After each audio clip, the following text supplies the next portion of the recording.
warahmatullahi wabarakatuh. Baiklah, kami dari kelompok Brand Dizzy ID akan mempresentasikan proyek entrepreneurship kami yang beranggotakan saya sendiri, Alina Nisa Kunia, dan rekan saya Diva Herza Nabila. Dan selanjutnya untuk mempersingkat waktu, langsung saja kami akan memulai presentasinya. Yang presentasi pertama akan dipresentasikan oleh Diva Herza Nabila. Kepada Diva, dipersilakan.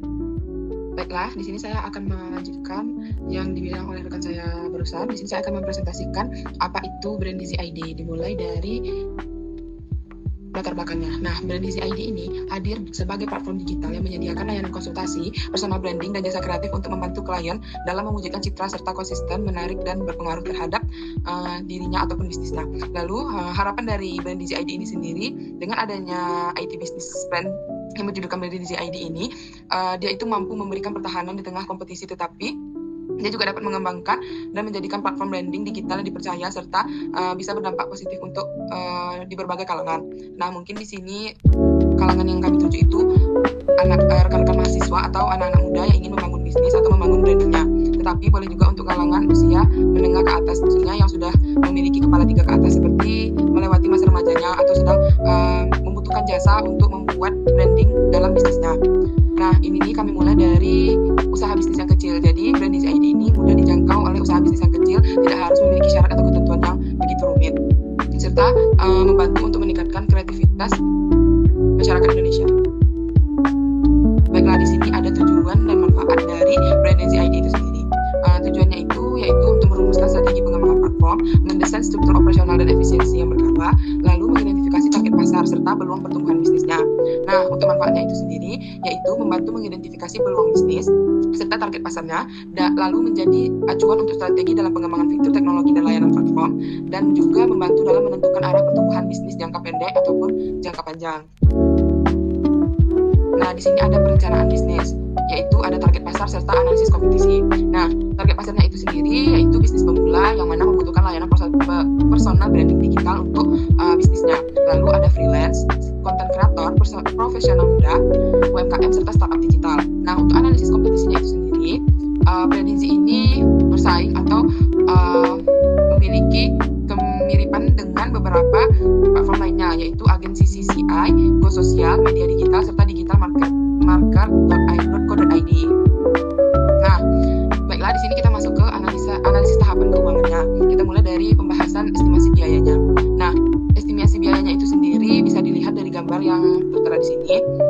Dia memiliki komponen keterangan serta biayanya masing-masing. Nah, untuk estimasi biayanya itu, biaya pengembangannya itu ada desain identitas atau UI UX-nya, seperti keterangannya itu ada branding kit, Canva Pro, logo, serta Figma, itu biayanya 300.000. Untuk pembuatan websitenya, WordPress, itu keterangannya WordPress, Webflow, first domain 6 bulan itu 300.000. Terus operasionalnya itu ada kayak Canva, Notion, WhatsApp, dan email itu ada 100.000. Lalu internet dan komunikasi itu keterangannya itu kuota untuk tim 500.000. Nah, total biaya pengembangan itu ada di 1.200.000. Lalu kita lanjut ke biaya operasionalnya. Operasional itu sendiri komponennya itu ada gaji tim 2 orang, itu dia bekerja secara freelance. Nah, di sini keterangannya itu 1 juta untuk per orangnya. Karena kita melakukannya itu 4 bulan, jadinya 4 juta. Lalu promosi digitalnya itu 750.000, yaitu iklan Instagram, TikTok, dan konten lainnya itu jadinya 3 juta. Nah, untuk tools dan maintenance-nya itu ada di 300.000, yaitu keterangannya itu Canva Pro, domain, dan Notion itu 1.200.000. Nah, lalu di bagian keuangan lainnya atau kayak biaya di luar perhitungan, biaya yang tidak terduga, itu ada internet, transportasi, serta kebutuhan dadakan, itu di 1.200.000. Nah, untuk biaya operasional sendiri itu ada menjadi 9.400.000. Lalu total keseluruhan untuk estimasi biaya dalam pembangunan Brand Dizzy ini yaitu senilai 10.600.000. Lanjut, untuk estimasi pendapatannya itu ada di branding starternya itu ada 3 klien, 300.000 selama 6 bulan, jadi mendapatkan 5.400.000. Nah, untuk proyek konten atau brandingnya, mereka mendapatkan satu proyek 750.000. Nah, di sini selama 6 bulan menjadi 4.500.000.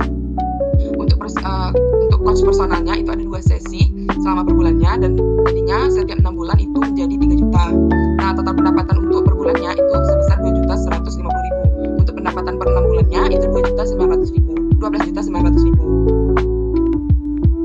Lanjut, di sini ada cash flow, di mana kita bisa melihat bahwasannya untuk pembangunan Brand Dizzy ini dalam masa perancangannya itu ada 6 bulan total pendapatan serta pengeluarannya. Lalu arus kas bersihnya itu kembali atau modalnya itu kembali lagi di bulan ke-6, di mana pada bulan ke-6 ini Brandizi sudah mendapatkan keuntungan sebesar 2.300.000.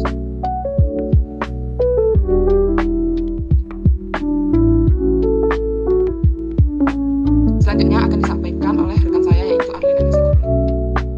Baik, saya akan melanjutkan presentasinya, yaitu kita masuk ke proposisi nilai. Nah, di proposisi nilai ini ada beberapa tahapan.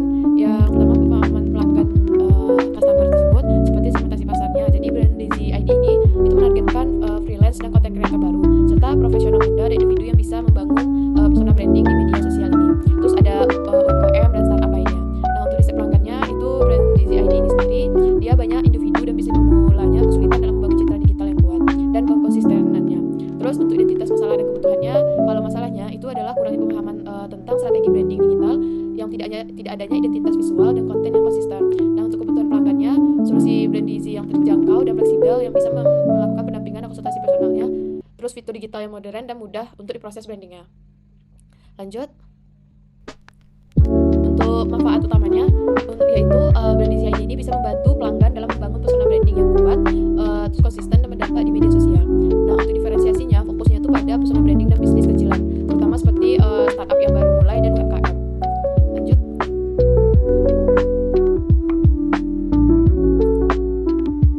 Lanjut.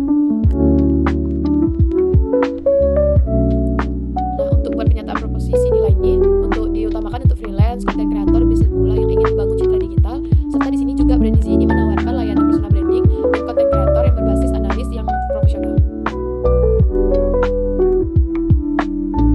Selanjutnya akan dijelaskan oleh Pak. Baiklah, di sini saya akan menjelaskan analisis keuangan dari BIP-nya, yang mana BIP ini sendiri merupakan seperti bagaimana perhitungan kita tentang untuk mendapatkan rancangan atau menentukan estimasi pengembalian dana kita.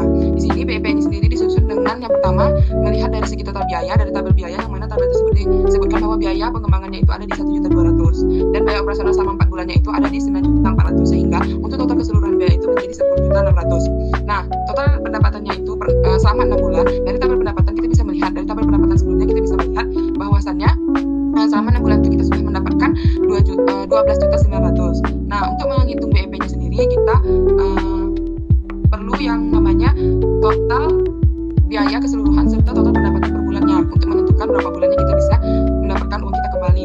Nah, di sini pendapatan rata-rata per bulannya itu bisa kita lihat 12.900.000 kita bagi 6 menjadi 2.150.000 untuk pendapatan per bulannya.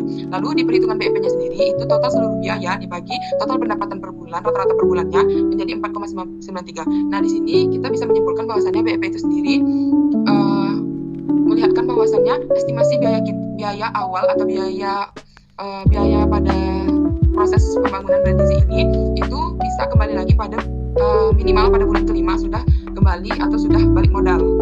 Selanjutnya akan dijelaskan oleh rekan saya Arlina kepada Caca. Selanjutnya kita akan masuk ke prototipe. Untuk prototipe ini pertama saya akan menjelaskan tentang website yang kami buat ini. Prototipe yang kami buat ini bentuk website, jadi bisa diakses oleh siapapun karena dia tercantum di Chrome, Google dan lainnya. Nah, di sini untuk tampilan awalnya itu menampilkan halaman pembuka. Lalu jika di scroll ke bawah itu akan menampilkan beberapa di sini seperti fitur tentang testimoni dari customer yang sudah pernah berlangganan dengan kami nantinya. Nah, di sini ada menunya, halaman menu. Yang pertama kita bisa lihat dari promo bulan. Nah, untuk promo bulannya kita lihat itu ada 3 promo bulan yang kami sediakan di bulan ini. Terus misalkan kita pilih yang Instagram ADS 1 bulan di harga 870. Nah, lalu kita akan melakukan pemesanan. Sebelum kita melakukan pemesanan, kita boleh melihat terlebih dahulu syarat dan ketentuannya. Nah, untuk syarat dan ketentuannya itu ada 1, 2, 3, 4, 5, 6, 7, 10. Ada 9 syarat dan ketentuan yang harus dipahami. Nah, kita bisa lanjut ke lihat harga jasa produknya. Nah, di sini kita akan ke halaman jasa melihat jasa foto produk di salah satu promo yang disediakan. Nah, di sini untuk disediakan foto katalog, ghost money guide-nya, kreatif foto produk. Dan di sini untuk harganya itu ada per produk, per foto, dan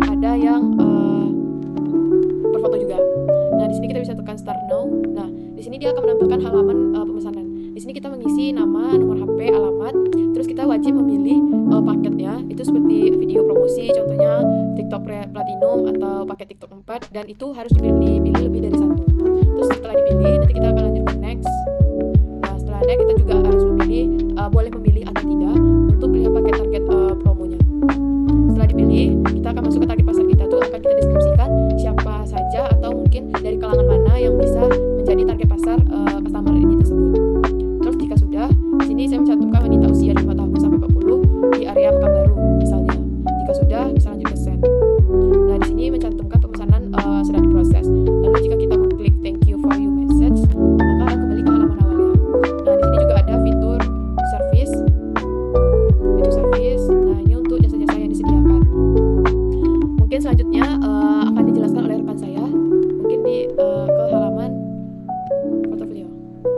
Baiklah, di sini saya akan menjelaskan bagian halaman portofolio, yang mana di sini menjelaskan tentang portofolio dari Brandizi ini sendiri. Jadi di sini kita bisa melihat apa saja yang pernah dibuat atau project yang telah dilakukan oleh Brandizi ini sendiri.